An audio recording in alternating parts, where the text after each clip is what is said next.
welcome back to Whiteout Weekly on a seventh glorious victory week as Penn State closes out the Indiana Hoosiers to improve to 7-1 on the season. The first college football playoff poll came out. We are ranked number 11.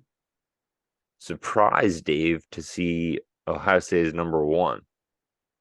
So kind of a moral victory, but enough of those. Let's get some real ones, as we did against Tom Allen and his pretty feisty Indiana squad. Was not expecting that type of fight against that type of team. I want to start off hearing your thoughts on Kevin Winston Jr. getting the start at safety and Dante Cephas actually getting the start at wideout. Yeah, I think, well, obviously, there was nothing really pretty about that game other than finally seeing Drew Aller and Keandre Lambert-Smith connect on that deep ball. That was probably the lone bright spot of that game, along with the coolest funny, part, almost obviously. defensive touchdown to end the game that resulted in a safety. But bang, bang, boom. What the hell just happened out there? But you'll take the win. And definitely got to see some improvement this week. But as to your question about the safety, so Kevin Winston Jr. or KJ Winston and Jalen Reed really seem to be solidified as the starting safeties, which is pretty interesting because you got Keaton Ellis, defensive captain, came back for a 5th season and still gets some reps on the defensive side of the ball. But like I said, KJ and Jalen Reed really seem to have solidified themselves in that starting role. And they've been producing. So good to see there. And then as for Cephas, he started to come on late. Again, still only 11 catches on the year. So haven't quite seen the production that we were expecting in the boom impact that you were hoping to get from the transfer portal, like we mentioned that we were looking for, like we got from Mitchell Tinsley last year. But hoping that these last few games that kind of close out the season, head into bowl season, you really start to or continue to see more from Cephas and see that Aller-Cephas connection continue to fortify. But other than Keandre Lambert-Smith, still waiting on that second guy to really step up. And aside from even just the wide receiver position, this offense in general, man, is just pretty blah. And it's not like it's been extremely exorbitant the last few years. This offense really hasn't had pop since the Big Ten championship run with Jim Moorhead. We've seen spurts where we've seen production. We averaged over 30 a game for quite a while. It's true. But I guess it's more so this year as a sample size where we're not seeing the explosive plays. I know it's been the topic of the conversation. It's just frustrating when this game comes to conclusion and then you keep it on CBS. You got the SEC game coming on and you're just seeing Tennessee and Kentucky or Alabama just getting chunk play after chunk play. And that's something that as a fan base and anyone who's watching Penn State football this season has just been yearning for. And I guess for me, that's the most frustrating part, knowing that you have a 5-star quarterback who you know has the arm talent. And it's trying to gauge are the receivers truly not getting separation or is the play calling truly putting this much of a leash or a muzzle on Aller and letting him unleash it? So that's the frustrating part. So hoping to see some improvement this week before you got another big matchup against Michigan. Got 2 points off of that. So, like you said, our offense has been blah. All of our first half points against Indiana came off of turnovers, that muff punt, that Sorsby interception where he threw it cross-body to Jalen Reed, and then their turnover on downs all led to our 17 points in the first half. So my big thing, after the muff punt, even the announcer said it. This is just like football 101. He goes, this is when you take your shot right here after a big turnover and we run for a loss. It's like, guys, run a more bland high school JV playbook. Like, please try to. Like the T formation, that's great and all, but like it's just so bland. And the fact that we had to get points off of turnovers is against Indiana, not a good sign. And you mentioned Aller's arm. Dude, his deep ball, a little questionable. Like, I know there's no Aller slander, obviously, in the Penn State community, but I'm going to give a little bit here.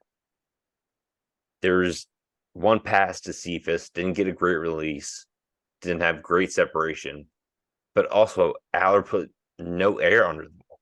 So Cephas couldn't really get, a look at it, get underneath it, and go run and get it. Which is, essentially what happened with Indiana's, I think it was 90-yard touchdown pass, which was the longest since 93 that was burned into my memory from the broadcast. But just some of his deep balls and jump balls just are not impressing me as they should with a type of talent like Drew Aller. And I hate to say that. But that's what I saw. Yeah, he definitely needs to be better. The other piece that's frustrating, and that is something that I definitely didn't see coming, I know a lot of folks didn't see coming, is the struggles from the running game. Katron Allen continues to be the bell cow, but the fact that him and Singleton haven't been able to have those pop runs like we saw last year, and the fact that neither of those guys have gone for over 100 yards in a game yet this season, not saying that that's the end-all be-all, but just they're struggling to get 4 yards a carry. It's and strange. Again, these matchups against, you talk about Northwestern, you talk about Indiana. Yeah. And you look at, I know we'll go around the trenches, but the Ohio State game, Trevion Henderson comes back and goes for 124. The guy's been out for 3 or 4 weeks and pops a 100-yard gain. And we're saying that the guys that we have that have been touted as the best running back tandem in the country can barely get 4 yards a carry is extremely concerning. And I know a lot of it has to do with the play of the interior offensive line. Injuries too. Injuries and really just the unit in general. But the fact that we've seen this type of regression definitely has an impact on Aller and his ability to really air it out. Yes, he has to be more consistent and accurate with those deep balls, but nothing's really being opened up because the running game's not there. Those Tengwall and Norzad injuries are really starting to rear their head in an ugly way because, the interior is not looking too great. Some injuries during that game. Trey Wallace, wide receiver 2, always looking for it. He was in a sling. Does not look good for him. Right tackle, Caden Wallace came out of the game after only 12 snaps. Drew Shelton came in. We love him on this show, but he did give up a team high 4 quarterback pressures. We know he's better than that, so he's only going to come back better, I think, against Maryland. One more thing. 3rd downs. Penn State, we said it last against Ohio State. 3rd downs, that's what it comes down to. We started 2 of 8 on 3rd down. We had 1 4th down brotherly shove before the end of the first half. Long touchdown drive, which tied it up 14-14. Sorsby throws that interception 17-14. So our 3rd down conversions, we need to turn that around. And I think that starts in the trenches, getting above the yard mark, getting it to 3rd and short, and then pounding the rock with arguably the best running back duo in the nation. Speaking of pound the rock, let's go around the Big Ten, aka around the trenches. Trenches on 3. 1, 2, 3. Woo! Got regular gas. We run diesel premium only. Voice crack on the snap. Personal foul. 69. Offense. He was giving them the business. He played it there. It was only a 5-game slate So we had a lot of crossover in our Big Ten Betting Bonanza with Illinois, Iowa, Rutgers, Michigan on bye weeks. Only 2 interdivisional matchups, Penn State, Indiana being one of them, and the other in the Wild Wild West, Purdue and Nebraska, which is where we will start. And Dave, I believe 2 weeks ago you said Nebraska was going to spiral out of control. I did. Not today. We're going to go on a tour of the Big West starting out in Lincoln, and Matt Rule and the Cornhuskers,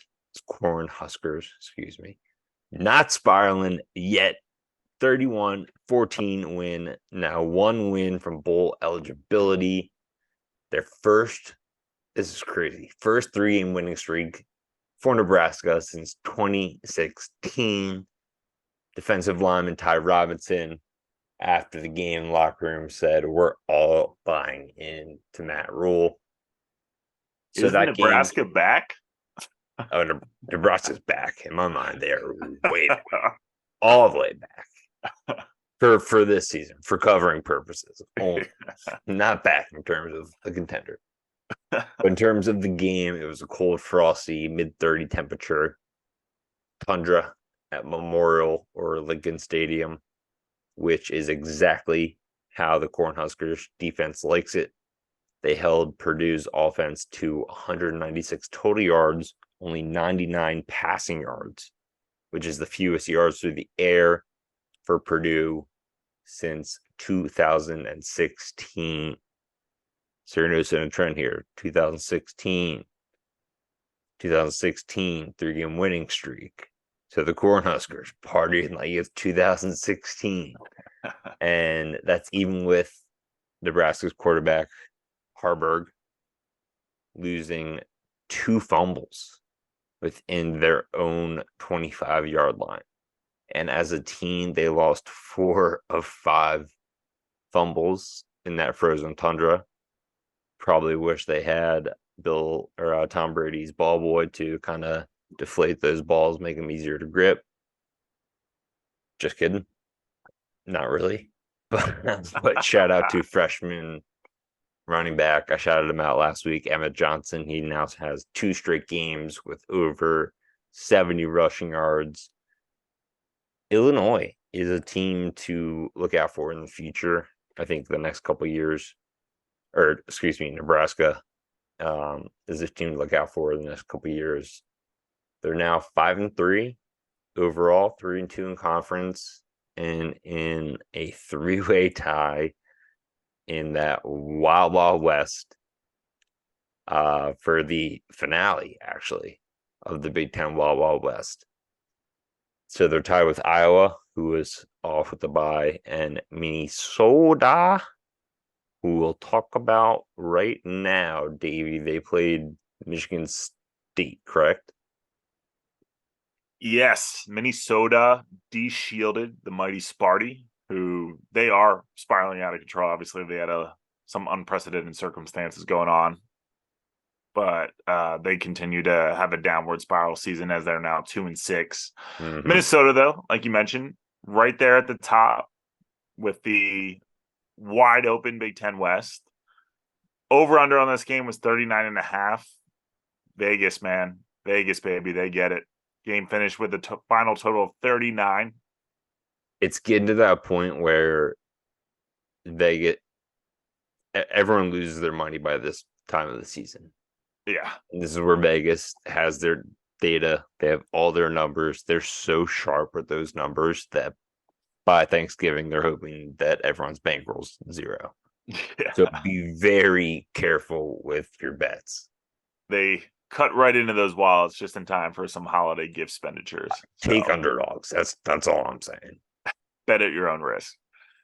But in this one, it was the Jordan Newman show who was filling in for. So Minnesota had 2 injuries in their backfield room. Darius Taylor, the senior, and freshman Zach Evans, both injured last week in that wonderful Iowa game that also hit the under.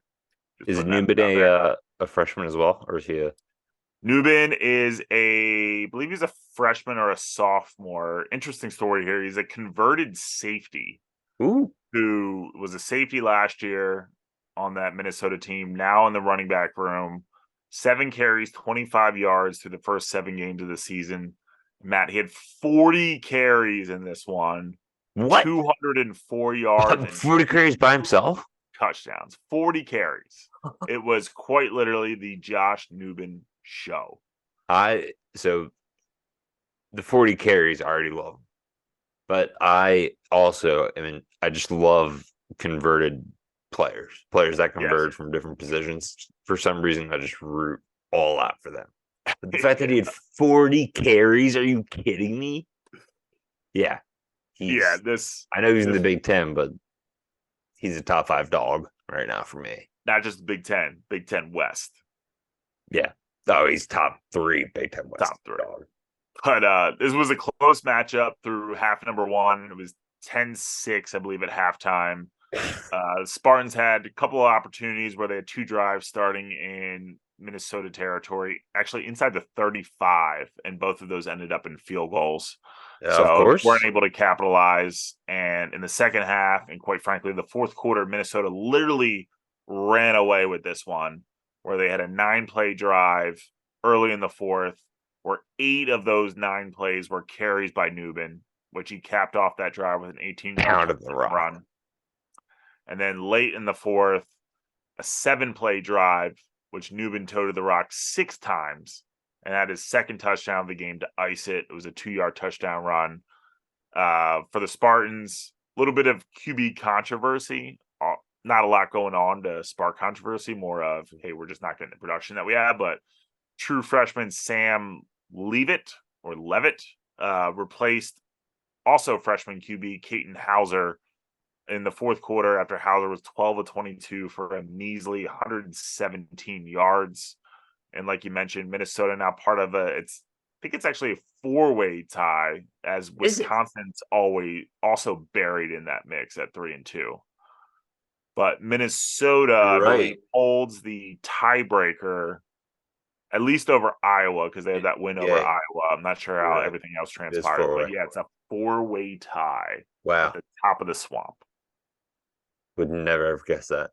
On Hauser, I was watching whenever I bet on the Sparty money line. They were like, and this guy, they're really going to put a lot into this guy. This guy's their future, blah, blah, blah. Next game, out. Like, so fast. It's like, what the? All right, whatever. Let's move on to the game of the week. Ohio State, Wisconsin. Davey, all you. Yeah, primetime matchup, NBC in Madison. This game had a lot of hype around it. No, Wisconsin hasn't quite had the season that they were hoping for. I know they're tied for, like we mentioned, top of the Big Ten West, but lost a couple, lost a QB, lost Mordecai with the broken hand. And this was a tight matchup early in the game. I believe it was 10-10. Close around halftime. As we mentioned, Travion Henderson returned to this matchup after missing the last 3 games. Hasn't seen action since that Notre Dame game, and he popped off. 24 carries, which, considering his first game back, they felt he was good to go, and they gave him the ball. So that's 24 carries. For your first time back. They're just like, all right, let's see what happens to you. You're good to go. 162 yards in this one, plus a touchdown. Caught 4 passes as well for 45 yards. Him and he's a game Maserati Marv. No, I don't. 4 straight game over 100 receiving yards. And 6 of the season in 8 games. Again, he's been banged up all year, but continues to produce. Some running back injury notes here for Ohio, really for both teams. Mayan Williams, it was announced, is out for the season.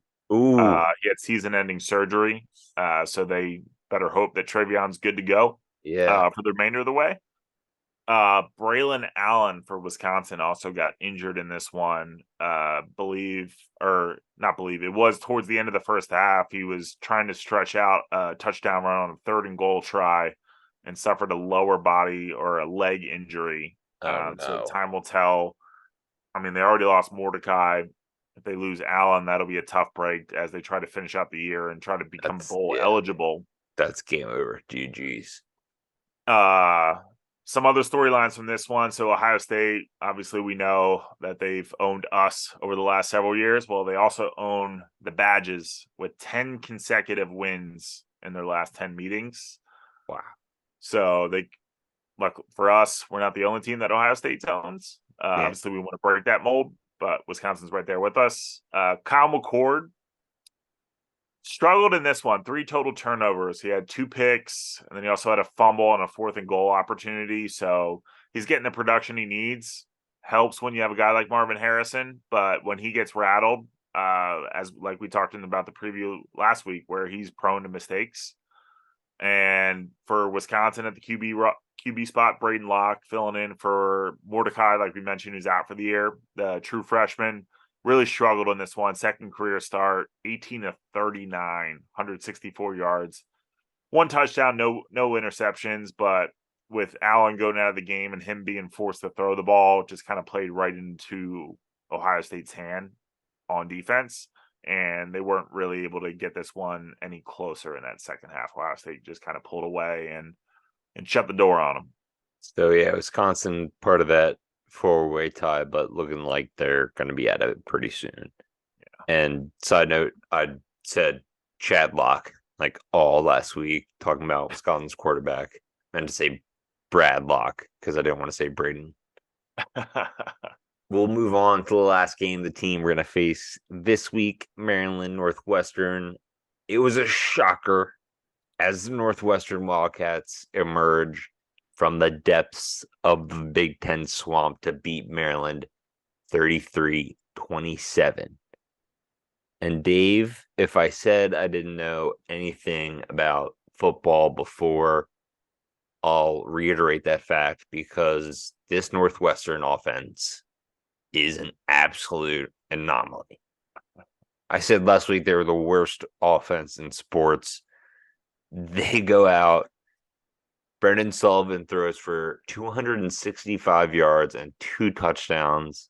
Plus, he ran for 56 more yards. When I bet on him, he threw for 8 yards in the first half.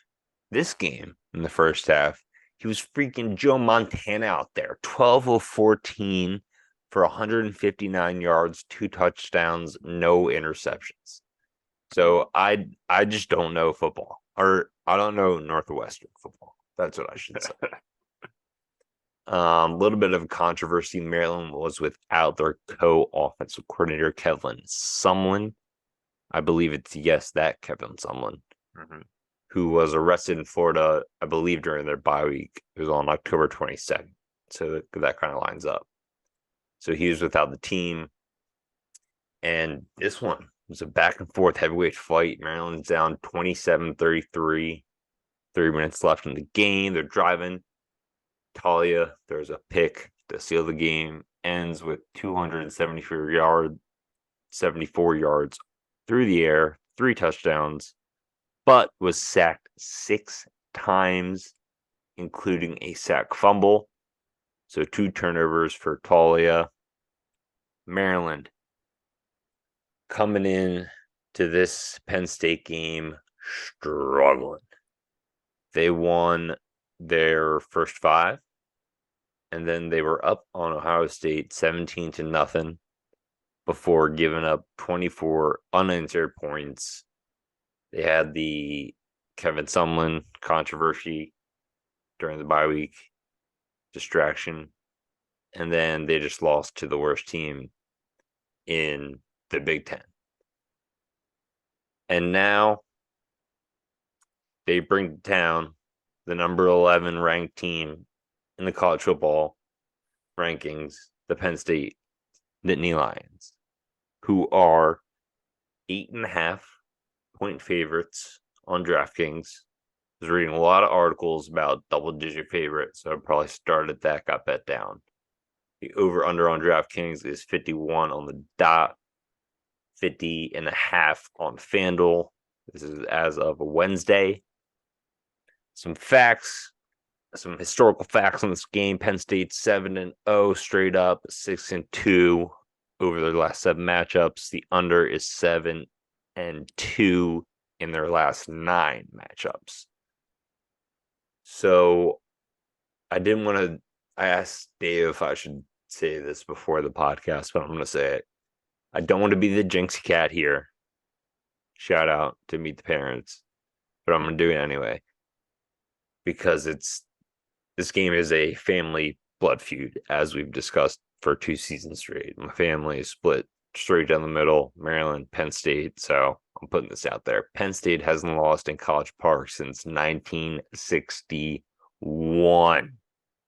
I don't think anyone in my family was born yet. So good luck.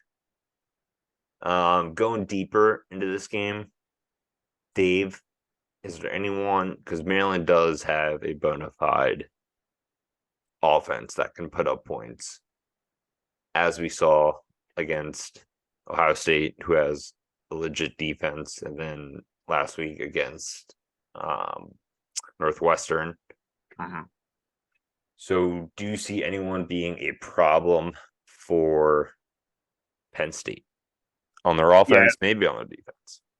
Yeah, I think when you look at this team, I know we've talked over the couple of years where this has started to become a little bit of a rivalry. I know Penn State has had a lot of success over the years against Maryland, especially at College Park, like you mentioned. A lot of rivalry between the players as well, because for both these teams, a lot of these guys come from the same recruiting pipeline. Penn State does very, very well in the DMV area. I have a lot of guys coming up from Maryland, Virginia, and that background. So a lot of these guys in this game played high school ball either with or against each other. So that adds a lot of fuel to the fire. And all-star games and stuff like that, yeah.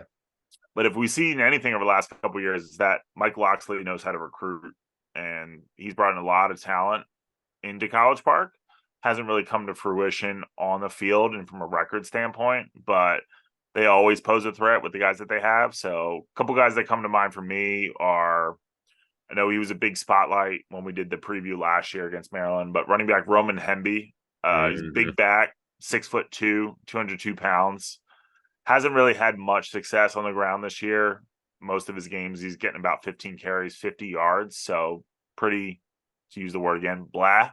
But he's been a decent threat out of the backfield the last couple of weeks. He's had 6 catches, 41 yards, and a touchdown last week against Northwestern. 5 catches, 63 yards against the Illini. So there's going to be a lot of attention and focus from this Penn State defense on getting pressure on Talia to kind of rattle him and have him make some errant throws or some quick decisions. So with that being said, don't want to lose sight of Hemby in that backfield in the screen game or to allow him to kind of get full steam ahead heading down the field. So definitely someone to look out for. His backup too, Littleton, is also, if Hemby can't get it going, they have Littleton to put it into, possibly spark the offense, even though he had 4 carries for 7 yards last week against Northwestern. Yeah, Littleton, I believe he's averaging about 7 yards a carry, so he doesn't have quite the volume that Hemby gets, but he can pop if he gets that ball in space. And then on the defensive side, a couple guys to look out for. So Donald Brown, junior, 6'3", 254-pound defensive lineman, has the ability to apply pressure up the middle, which is a little worrisome, especially when we're talking about our on the edge offensive line schedule on the edge. Yeah, he does not play on the edge.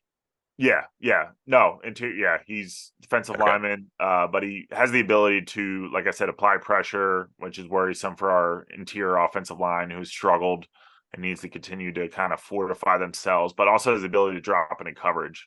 So he's got 3 sacks on the year at 6.5 last year, and then this year he's got 2 picks on the year. So kind of that versatile defensive body that has ability to apply pressure, but also drop back in coverage as necessary, which is an interesting little caveat there that this offense will have to plan for.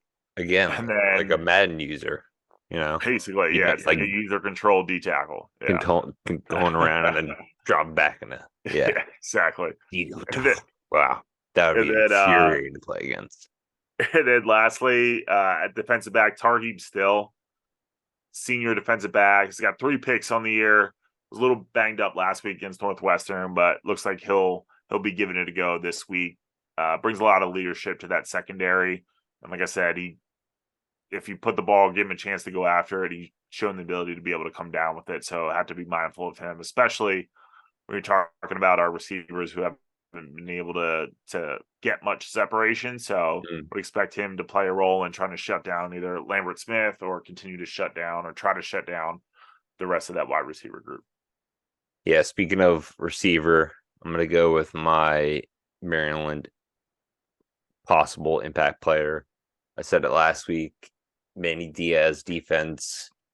It does have one weakness. That's quarterback that can improvise throwing the run, because that requires the cornerbacks to run with those wideouts for longer because they're a man-to-man defense. And Maryland loves getting Talia into play-action rollouts and the ball into their playmakers' hands in space.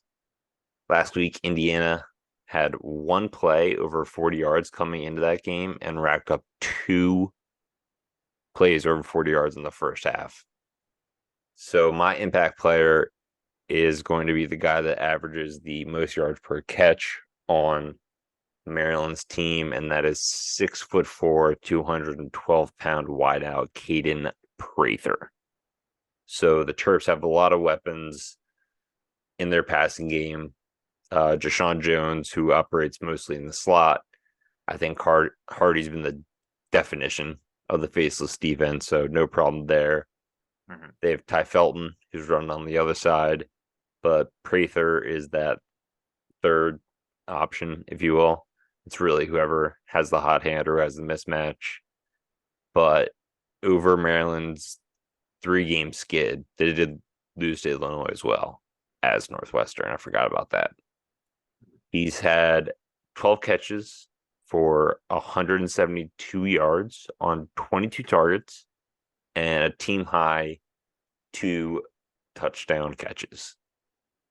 So again, during that streak, he's totaled 9 first downs, most on the team, but he has 2 fumbles and a drop. So a little Abdul Carter hit over the middle, Kobe King hit over the middle, might draw the ball loose, might get him out of his rhythm, might take him out of the game completely. But, at 6'4", 212, just an absolute red zone threat that I think Lockdown U has to keep their eyes on. No, I was going to say some familiarity there. Prather was a target that Penn State wanted this offseason out of the portal, the transfer from West Virginia. He ended up going to Maryland. And you mentioned the drops. Last week against Northwestern, I think him and Jones both had a couple of key drops where if they were able to haul those in, that very well could have been a win. So definitely some concerns there from Maryland's perspective. But yeah, definitely some familiarity there where we definitely wanted Prather in the blue and white, but he elected to go a little bit further south. So be interesting to see how that transpires this weekend. All right, well, yeah, that adds another layer to the impact player because, yeah, you might have a little chip being like, all right, I'm gonna show these guys what's up. But let's go to the light side. What's a Penn State matchup you think we can take advantage of this week, Davey? I think for me, it's the D line going against this O line. Maryland's got one guy to watch out for. Their tackle, Delmar Glaze. He'll probably believe he's got about 27, 28 career starts. He'll likely be playing on Sundays. He's got that type of talent. But overall, as a unit, Terps O-line, there's some feasting ability there. They gave up 6 sacks last week against Northwestern. And last season in this matchup, Penn State was able to get to Talia 7 times. Yeah, beautiful. Beautiful performance. I love that montage. Yeah. So I know Chop's status still in question, probably won't suit up in this one, but with the depth that they still have, really looking to see them get after Talia and get him to the dirt. And then last key for me is really building off that last bomb, like we called it, and how awesome that deep shot was to Lambert Smith, but to be able to build off that and stretch the field. Maryland's pass defense, I mentioned Tariq still as one of the impact players, but as a unit, giving up over almost 230 yards per game. Lambert Smith has really week in and week out been the only downfield threat with 43 total catches on the year. Next closest is Trey Wallace, who's now hurt with 15 catches. And then after that, Cephas with 11. So would love to see really a coming out game or coming out party for Cephas or Saunders or someone along with Lambert Smith to allow Aller to continue to build that confidence on that deep ball and really get some more reps at being able to throw it downfield because they'll need to against Michigan. Yeah, I hope this is not a sign of things to come because I'm exactly there. Maryland, the 82nd ranked pass defense in the nation. Over the last 3 games, that losing streak, given up over 263 yards, of course, to Ohio State, but also against Illinois and Northwestern. And I think this has to be a coming out party for Dante Cephas. Got the start last week, but totaled only 41 snaps to Malik McLean's 61 snaps. And McLean had 1 target. Explain that to me. Could be there's got to be something going on. It could be his blocking, McLean, Either blocking, something go on in practice. I mean, for McLean, the fact that he's just disappeared off the face of the earth from that West Virginia game. He got more snaps, though. Like that, yeah. So I think Cephas gets the green light this week to flash that speed, some quick screens, drag routes, slants, and just create havoc for that Terp secondary that's really, really been struggling over the past 3 weeks. And speaking of struggling over the past 3 weeks, that's been me and Dave betting the Big Ten. We are not doing well as we head. Are we into week 10 now? It's week 11 with the week 0 matchup. Okay, week 11. Week 11 of the Big Ten Betting Bonanza.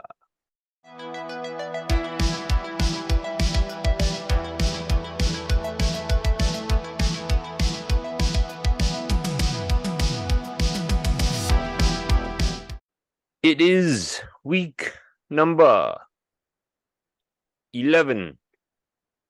I still think it's week number 10, but I'm going to say week 11 of the Big Ten Betting Bonanza, as both of us went 1-2 last week, racking up 1 Bonanza point. We'll go over Dave's bets first. He won on the Michigan State Minnesota under 39.5 by 0.5. I think that's your third. Or no, you lost 2 by 0.5 and then 1, 2. I don't know. You've had a lot of 0.5 scares. By the way, I just confirmed it is week 10. You were right. It's week 10. Week 10. Got to change the graphic. Got to end the episode, change the graphic. Cut. Redo.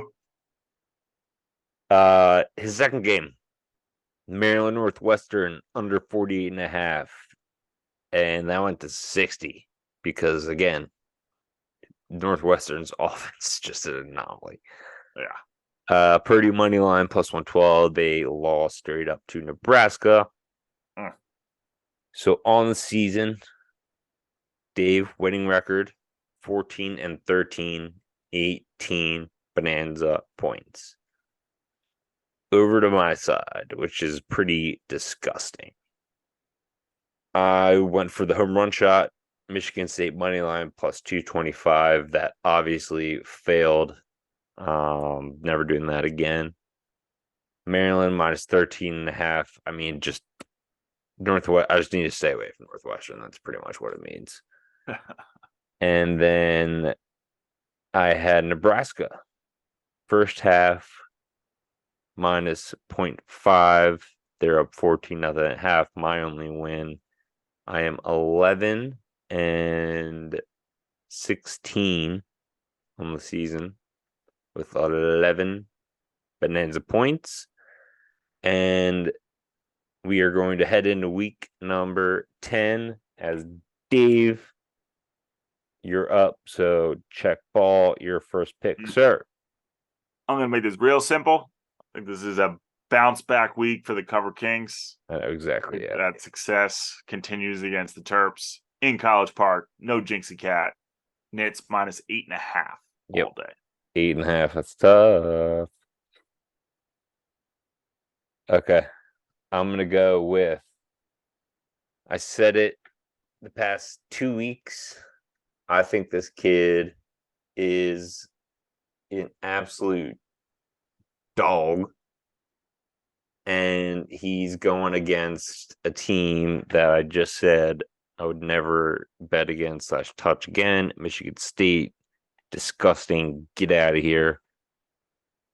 Illinois is getting points on the road here. So I'm going to take their plus 1.5. So, or 2.5, I think. So I'm going to take the Illinois money line plus 110. Ooh. Boom. +3. Getting back. I'm down 7. I gotta get some points. It's week 10. We got 3 left until the Big Ten championship. I gotta get some points on the board here. Need some homers here, baby. All Number right, pick number 2. 2. I hear you talking. I hear you're talking about Northwestern's offense. It's an anomaly. They go from the worst to maybe one of the best offense in the Big Ten West. That might be an exaggeration. But guess who they are playing this week, Luch? The Iowa Hawkeyes. The Iowa Hawkeyes. It's at Wrigley Field. I don't know if you knew that. It is at Wrigley Field. Crazy. And another little fact here. So that Iowa under continues to be juicy. This week, it is the lowest over-under in modern betting history. Wow. 29 Cue the air horns. Cue the air horns. 29.5. No way, dude. I don't. 29.5? 29.5. 4 touchdowns. Wow. I refuse to look at this and say no way it goes under. No way it goes over. No way it goes under. I'm all in. It is going to go under because Iowa's offense is just that good. And they just suck their opponent into this underfilled vacuum. And I am all over this under 29.5. Let's make history, baby. Let's do it. Wrigley, it's going to be windy too. As soon as they say it's windy conditions, I'm going to live bet that game so fast, you know it. Over under 10 punts. There's 12. There's going to be 12 total. 12 total punts. Now I'm going to go 14 total. All right, we'll revisit that one. I'm going to ride with the hot hand, Matt Rule. Guys are buying in. They're on the road. They already take this one? No. Yeah. No. But I did say the wrong opponent. Illinois plays Minnesota. Excuse me. Minnesota coming off that win. I think they're due for a little reverse game. Mm-hmm. So backtrack on that. The team I'm talking about now is Nebraska, who's bought into Matt Rule. They're going to Michigan State, who is a shite show. 0-5 in the Big Ten. Nebraska's -3 on the road. Give me that all freaking day against scumbag Sparty. All right. Final pick. Mm-hmm. It's a big line here. It's a primetime matchup. It's in Ann Arbor. A lot of allegations and confirmed sign stealing swirling. I think it's only adding a little bit more fuel to the Michigan team. Confirmed. It's affirmative. Adding a little bit more fuel to this Michigan team has just proven week in and week out that they are an absolute wagon. I'd be lying if I said I wasn't terrified about this matchup next week. I don't think you have a scenario here where they overlook Purdue. Spread is big. It's -32.5, but I think Michigan rolls in this one primetime at home, and then they're ready for us next week. I mean, I'm putting a note in to see how many times you bet Michigan this season. What are you, a Michigan man all of a sudden? What the hell's going on here? Michigan minus 32.5. 32.5, yeah. All right. Jesus, dude. I Keep know, what's taking wrong with Michigan me? minus 33s. Just keep doing it. I've changed. What's wrong They with have one on a couple. Yeah. My last one is going to be, we talked about the injuries for the Wisconsin running back, Braden Locke. Finally said that right. Not really that guy. Indiana also just struggling 0-5 in the Big Ten. Midwestern, cold, probably going to be windy atmosphere, your classic fall ball game. This over-under is 44.5. So I have two singles on the board. Yeah, I'm going to take this one. I'm going to take this another single under 44.5, Wisco, Indiana. And with that, we thank you once again for following us, supporting us, listening to us talk Penn State football. We love doing it. We love the appreciation and support that we get. We're going to keep doing it again until the wheels fall off. Let's go State this weekend. Huge matchup for me and my family. I'm not sure if I'll still be a part of it after this weekend, but we'll see. Thank you guys as always, and we'll see you next week. Get to 8-1, baby. Go Lions.